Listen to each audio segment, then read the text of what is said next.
Session 45. Good evening.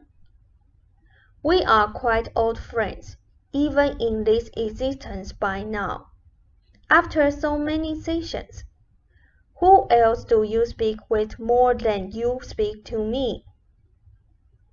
Ralph said, No one, I guess.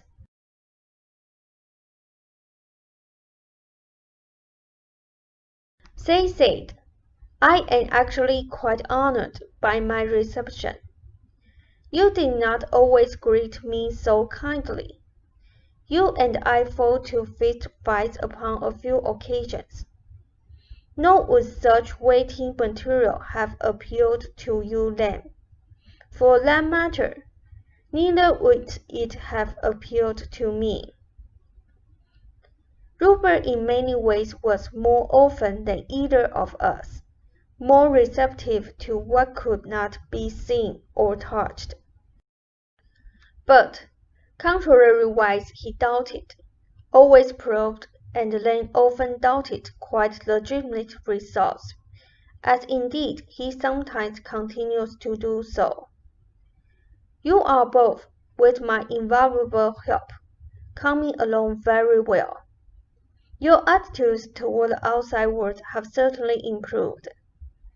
10 minutes of your clock time a day would certainly be of great value in the use of psychological time, and I suggest that you try this. The value climate of psychological reality can be likened to an ocean in which all consciousness has its being. There are multitudinous levels that can be plunged into with various life forms, diverse and alien, but nevertheless interconnected and dependent one upon the other. I like the ocean analogy, because you get the idea of continuous flow and motion without apparent division. As temperatures in various states of ocean change, and as even the color of the water and of the flora and fauna change, so too in our value climate, there are quality changes, and the senses equipped to project and perceive the changes. There are distortions because of the limitations of the outer senses, but the inner senses do not distort.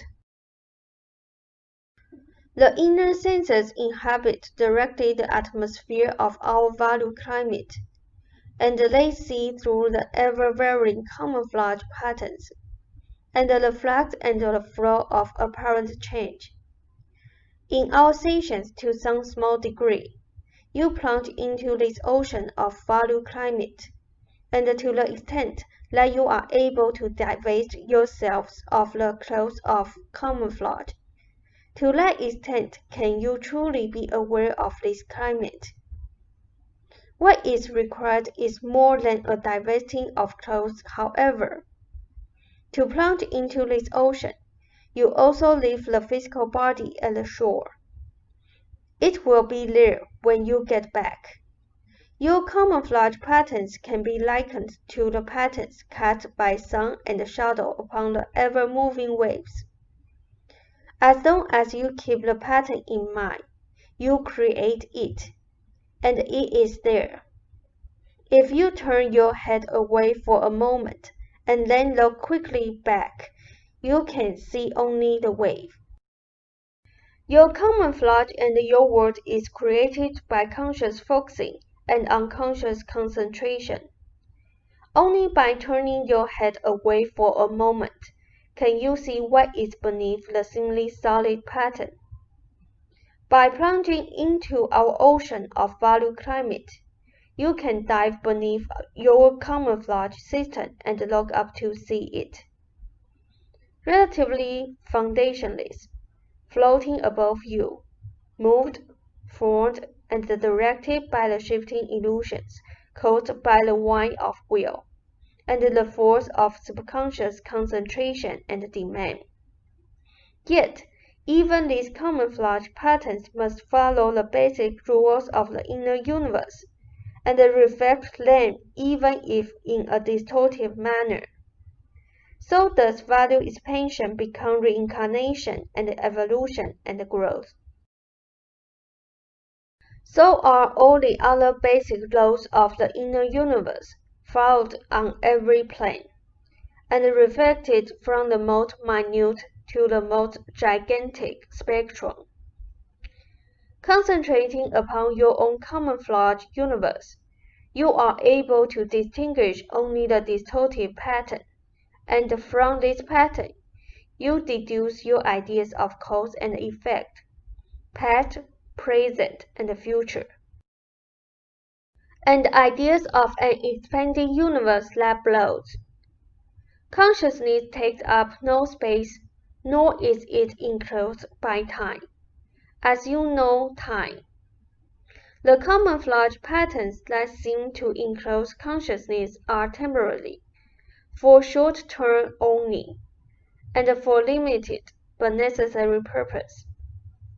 Any investigation of the basic inner universe, which is the only real universe, must be done as much as possible from a point outside your own distortions. But the only way open for you to escape the distortions of your own physical universe is to journey inward.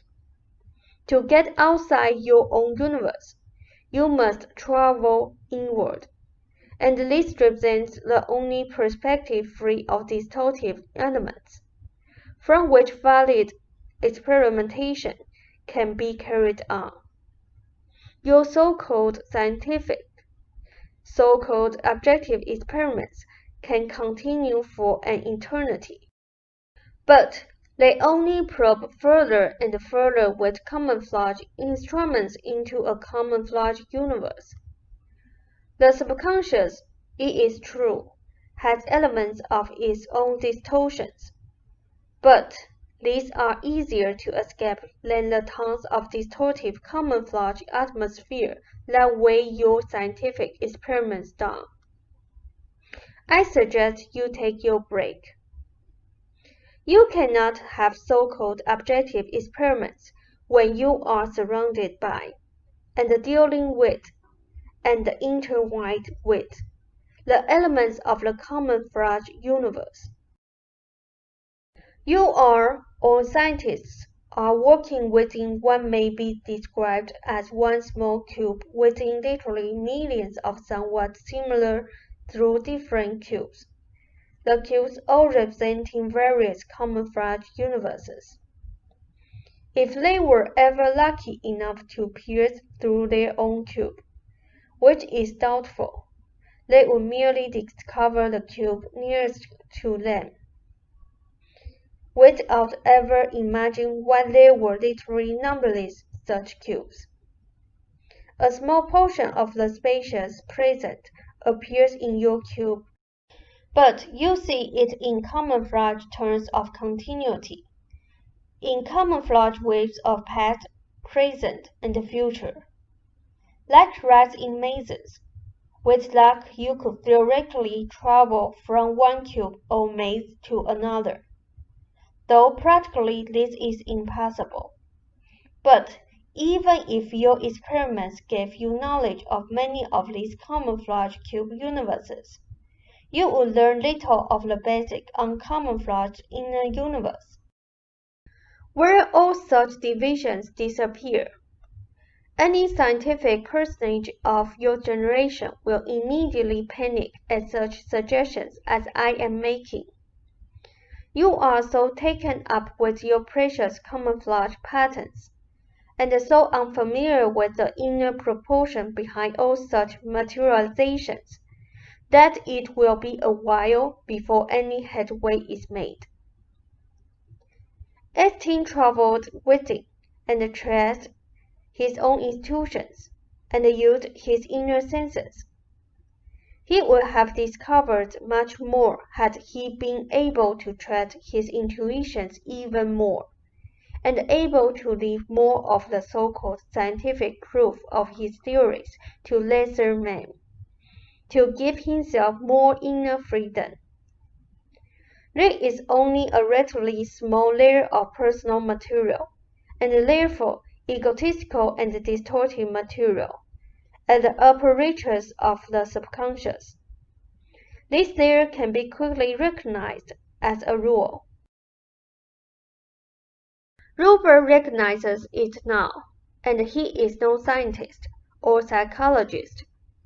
For the record, you understand that I am referring to egotistical material as that portion that is concerned with the outer camouflage-oriented personality, and that the stronger inner ego actually represents the power and ability behind the outer ego.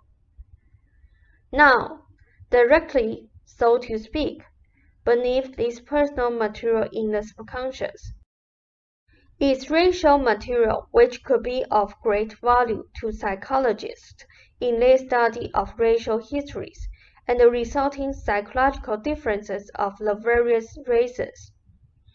Underneath, this is material dealing with the species as a whole, with its background, evolution, and inner knowledge.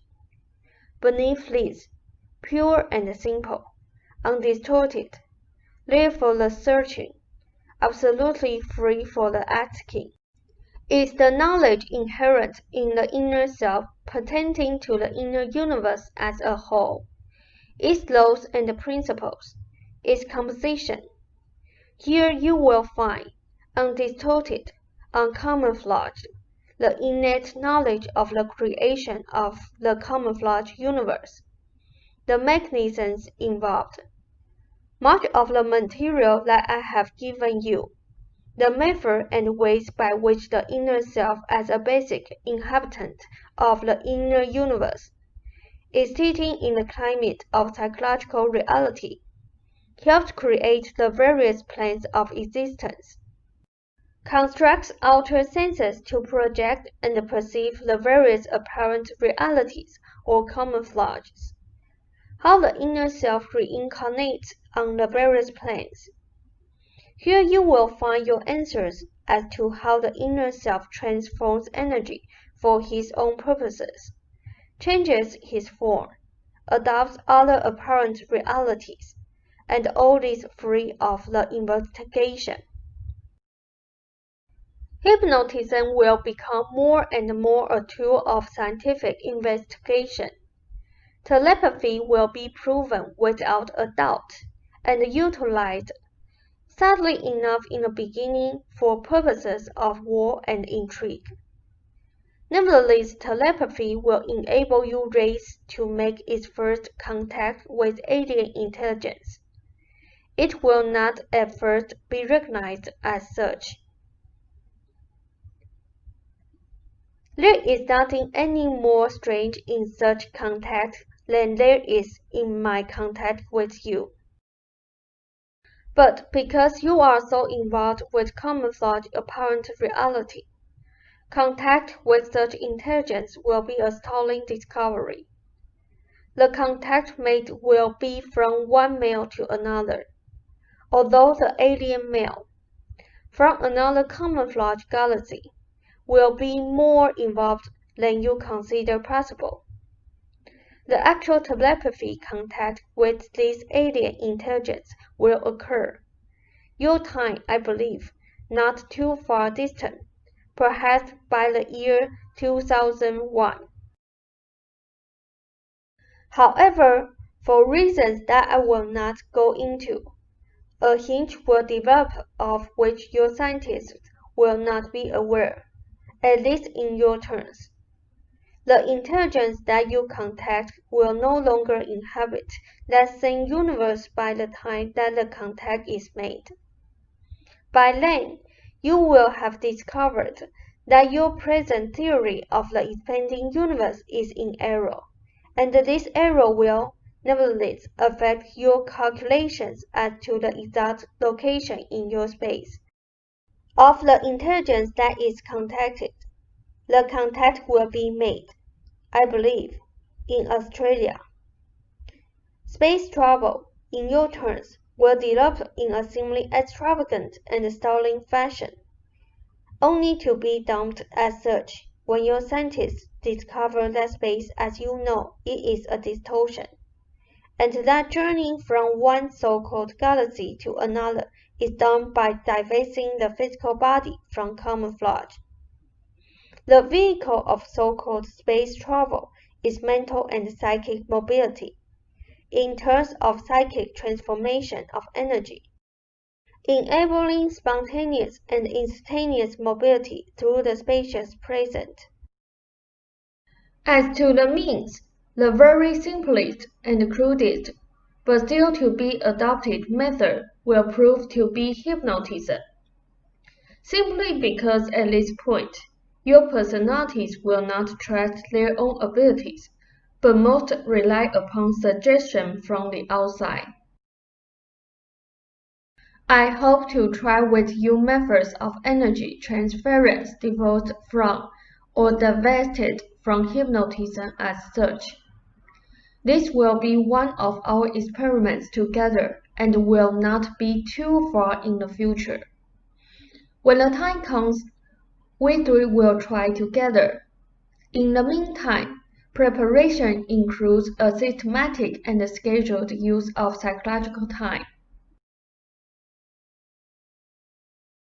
Hypnotism will be used scientifically simply as a means of breaking down the inhibitions of the outer personality.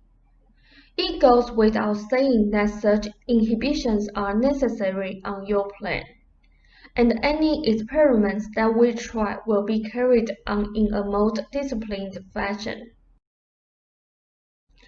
I will never either suggest or condone a wholesale letting go of outer personality defenses. I am attempting to build up your outer personalities in their dealings with the outside world, while at the same time teaching the inner self spontaneity and freedom. This is quite a project. The outer personality must be a strong yet resilient framework, able to dispense with its boundaries and allow the inner self its freedom, and yet strong enough to spring back and maintain its control over outward experience. This is certainly a discipline. I am tempted to continue without allowing you a break. Robert is doing well without one, but I am concerned with your fingers. Are they faltering? If so, then by all means take a break. Ralph said, "Okay." Zane said, "Do you want a break?" Ralph said, "Yes."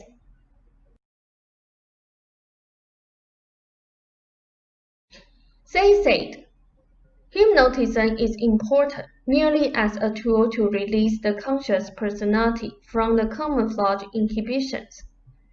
It then allows knowledge to rise up.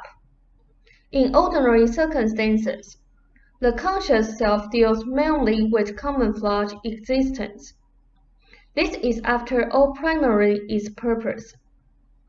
However, when it is enabled to let go its preoccupation with the camouflage universe, it can receive and be aware of data received by the inner senses. Such data does not have to be retained on a subconscious level.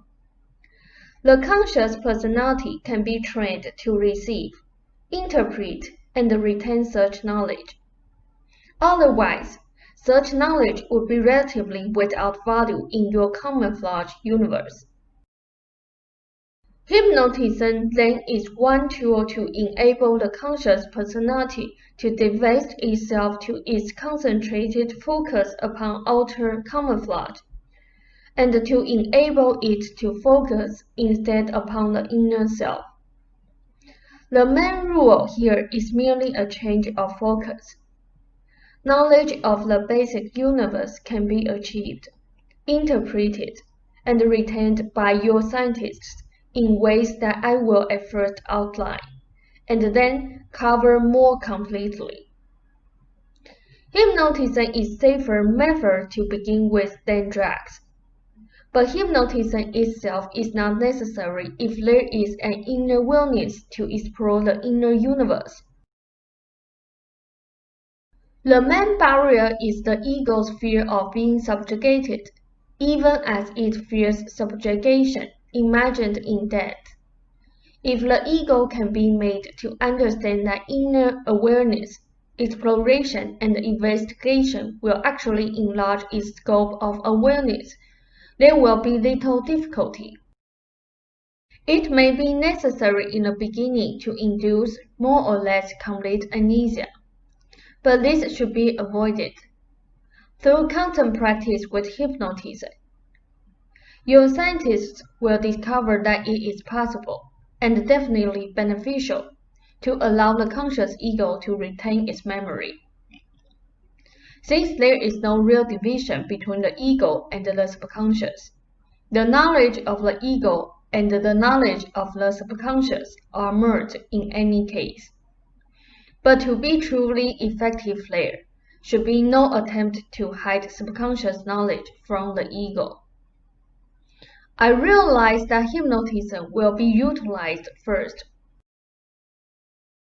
Nevertheless, progress could be quickened if persons who did not need hypnotism to divest themselves of outer focus were used in scientific experiments. With practice, the personal distortive layers of subconscious material could be recognized without difficulty, and even these will give you valuable insights into psychological mechanisms. Telepathy involves, of course, a focusing of abilities and energy. The trouble is that when you are dealing with, say, the transmission of a picture, you are still dealing with camouflage. You will do better when you focus inwardly in a receptive manner, but without any inhibiting factor. That is, when you are willing to receive whatever comes. Focusing upon a camouflage objective will give you a camouflage result. You must be more open and receptive than this in order to receive knowledge of undistorted basic realities. And the truly hilarious part of this is that such seemingly subjective data will enable you to cut through objective, or so-called objective, reality in a way that will give you so-called proofs that you can achieve in no other fashion. Using Ruber's phrase, this may sound far out, in quotes, but even by the year 2000, it will all sound quite reasonable. And long before that, your scientists will come to conclusions much like this. It is simply much easier and even more scientific to achieve a so-called, again, objective view of your universe by going inward than it is to attempt to escape your distortive atmosphere by going further outward. Because in the outward direction, you will only meet more camouflage. If scientists think that the inner world is a murky maze of infinite chaos, let them see what happens when they attempt space travel. That is, journeys through a camouflage non-existent space to begin with a camouflage vehicle. They will get no further to the heart of truth or reality than a fly buzzing around the outside, forever close to him. Portion of a round, hard, unripe apple. There are definite experiments that can be tried in scientific laboratories that will enable your scientists to glimpse the inner reality and to actually discover the ways and means by which the inner energy itself transforms the energy of itself into physical patterns. There are those which govern the birth and death, not only of men, but of all conscious beings, and these thoughts can be discovered for the asking. I regretfully believe that a break is in order, but we are all in fine form tonight. I will give you some material before I am through. The experiments will only have to be tried, and their validity will speak for itself. If I can get Rupert over his sometimes called hard-headedness, his belligerent egotistical blunderings, then he can perform feats that will more than show the validity of my statements. To think that I am to some admittedly large extent dependent upon his development. You could do much better too. Relax, let go. You are like a donkey too, but I will pull your tail. Soon I will have you at a point where your fingers will feel no fatigue, and then I will make up for lost time. My apologies, I forgot your break again. And incidentally, Rupert's hard-headedness and egotistical dragging of feet so far hampers me in a beautiful little demonstration. I see the office of your precious psychic society and your director, but Rupert fears to make a mistake, and he blacks me. Take your break. For Rupert's edification, this hard-headed, egotistical belligerence is somewhat of a good thing, in that, without it, our sessions, theoretically and perhaps practically, could result in undisciplined and even to some extent dangerous exhibitions of shilly-shallings, without adequate controls. Rupert possesses two necessary qualities, which likely do not blot each other out, though they could. He is extremely receptive, open to, and even appreciative of inner data, and also possesses an ego strong enough to maintain necessary discipline. This makes it easier and also more difficult for me, but goes a long ways toward minimizing any psychological dangers on your part. And what is gained is solid. There will be no backtracking, and while achievements along some lines may be slower, they can be counted upon. Without your confidence and intuitive affirmation, much of this material would be blocked on Rupert's part, Joseph. And Rupert depends strongly upon inner strengths that you possess, and of which you are mainly ignorant. We will go into the mechanisms involved in our gesture at a later time, and we will make the whole matter plain. I am trying to develop Rupert's abilities so that he does not use his own nervous energy in these sessions, because, he would squawk if he was tired and did not get his own writing time in. On your part also, there is, or would be ordinarily, a rather extensive expenditure of energies, and I am attempting to minimize this also. I do not want to take any energy from your own work, and with training, the end result will be an extra reservoir of energy. As far as the projected scientific experiments are concerned, we unfortunately will have to deal with matters that are basically unimportant, merely to convince others. Your scientists will find this true also. We are working slow in some respects, but building a firm foundation. Experiments will be conducted, for example, as far as traveling through your camouflage space is concerned. And not only will this traveling be effected, but the physical form must be apparent to others in two places at once, so to speak. Material must be carefully gathered by the personality in its secondary location.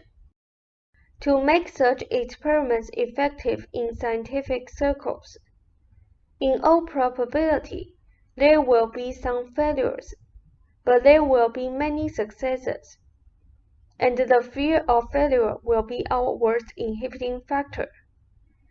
On a few occasions, with Rupert's growing training and with his consent, and with yours, we may have to try a somewhat deeper trance state, but this would only be occasionally, and with your consent.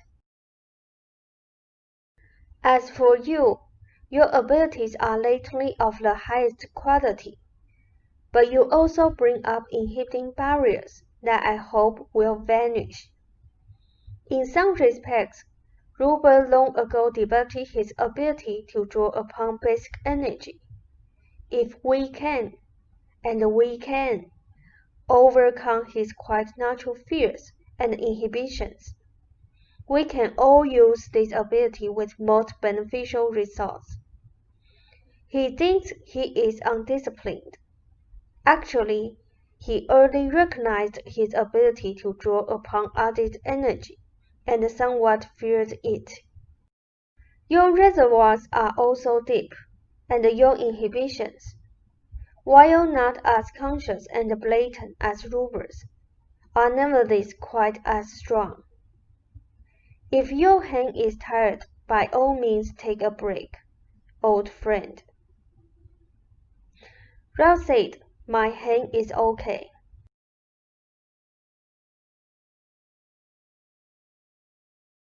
Say said, "I want to go into discussion as to actual experiments that can be conducted in laboratories, with definite, valid results. Telepathy is one, of course, but eventually it should be disconnected from camouflage physical material. The use of psychological time is a basic necessity for any experiment.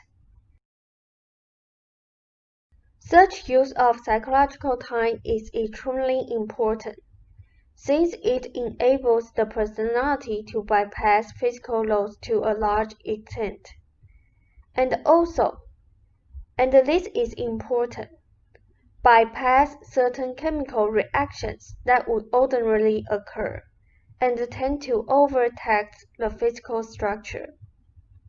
This has been a very good session. I could go on for hours. I will not out of deference, though I am tempted. In truth, there were nights where we talked, and now again there are nights where we talk. There is so much to tell you, and so little that you can understand. At a future date, I do want to go into a discussion of animal fragmentation. The idea that animals are sacred is not as far-fetched as it may sound. The street is quiet, and were I poetic, I would have more to say. My existence is more varied than you can imagine. You will have no fear of death and none of life when our sessions are through, and I will continue them as long as you are willing. There is no plane of existence which you cannot inhabit. There is no barrier that you cannot cross. Nothing is ever wasted, and no motion or breath is lost. These stations represent what you might call previews of eternity, in that you are to some extent receptors of thought that is not hampered by time, and of a companionship that has not ceased with the stirring of the centuries, and with a valid emotional relationship that has escaped the camouflage aspect of physical reality. I can and will give you further proofs, not only of my identity, but of your own. The spacious present enfolds but does not enclose you, and my words will lead you on. There may be distractions and even some distortions, but in the long run, there will be no doubts. Your paintings at their best, and Ruber's writings at their best, will also reflect the inner realities that even your scientists will come to see. Proofs will be given that cannot be denied. Messages will be received that no one else can know. Our foundation is being built now, and it will be firm. At later dates, for your own personal edification, we will discuss lives that you have lived and lessons that you have learned. You will see others helped through your efforts, and advances made where there were none. I am going slow, so as not to frighten you.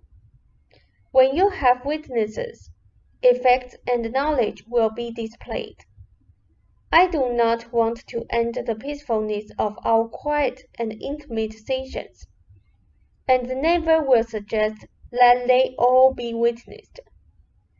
Nevertheless, witnesses will prove an asset when you feel ready, and suitable ones are found.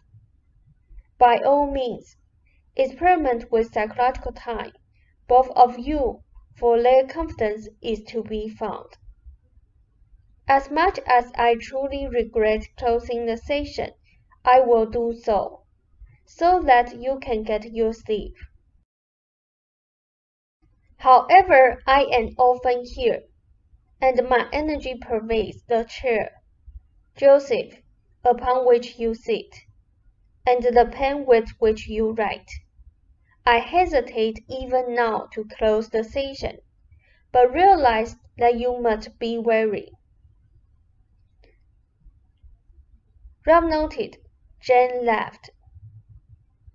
They said, however, if you invited me to stay longer, then of course I would. In any case, you had better break. Robert's hand sensation is now most obvious, representing as it does merely a small and insignificant aspect of the intention of self which I mentioned earlier. When this first occurs, the natural reaction is to translate it in terms of physical camouflage data, so that you get a corresponding enlargement of tissues. Take your break or end the session.